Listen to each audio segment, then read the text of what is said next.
qui est l'unique moyen, l'unique levier pour pouvoir relever cette Afrique, qui est l'unique levier qui est mis à notre disposition pour pouvoir amener notre Afrique à se surpasser, à se développer et bien sûr à être stable au niveau mondial.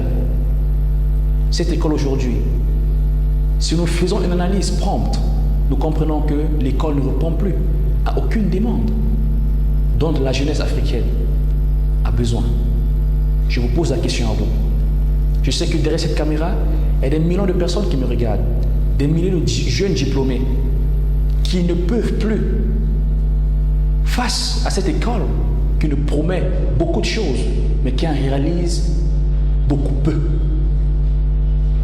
Cette école qui nous promet des grands doctorats, des grandes licences, des licenciés qu'on en a partout dans les rues, mais des licenciés voués à l'échec après leur fin de cycle, des licenciés livrés à eux-mêmes, des ingénieurs livrés à eux-mêmes, des pseudo-ingénieurs, parce que nous sommes sur le thème l'école, la grande arnaque du siècle. Quel licencié parlons-nous? Quel ingénieur parlons-nous? Nous devons nous poser les bonnes questions. Est-ce que l'école répond encore aux exigences précoloniales?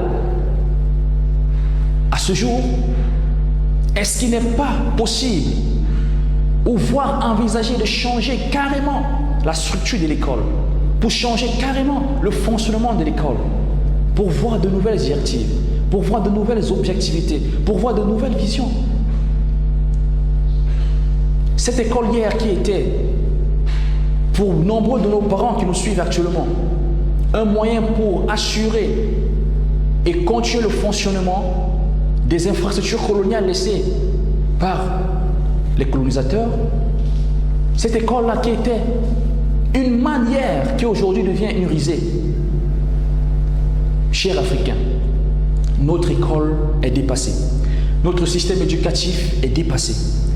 Face à une Afrique en pleine croissance, face à une Afrique où les besoins sont de plus en plus pressants, nous devions changer.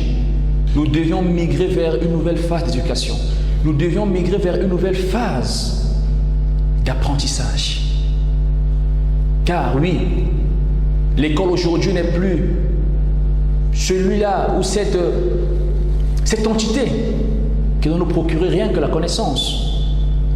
Car l'école de la connaissance c'est une chose, mais l'école dans la compétence en est encore une autre.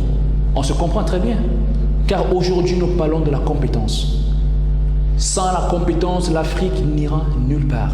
Sans la compétence, les jeunes Africains, des millions que nous sommes, ne pourront aller nulle part. On ne peut pas avancer. Nous allons toujours payer les têtes des autres pour venir travailler chez nous. Regardez par exemple, des millions de jeunes Africains migrent vers l'Occident, migrent vers l'Asie, migrent vers l'Amérique, à quête de savoir. Mais lorsque ces jeunes Africains arrivent là-bas, ils ne reviennent plus. Ils ne reviennent plus.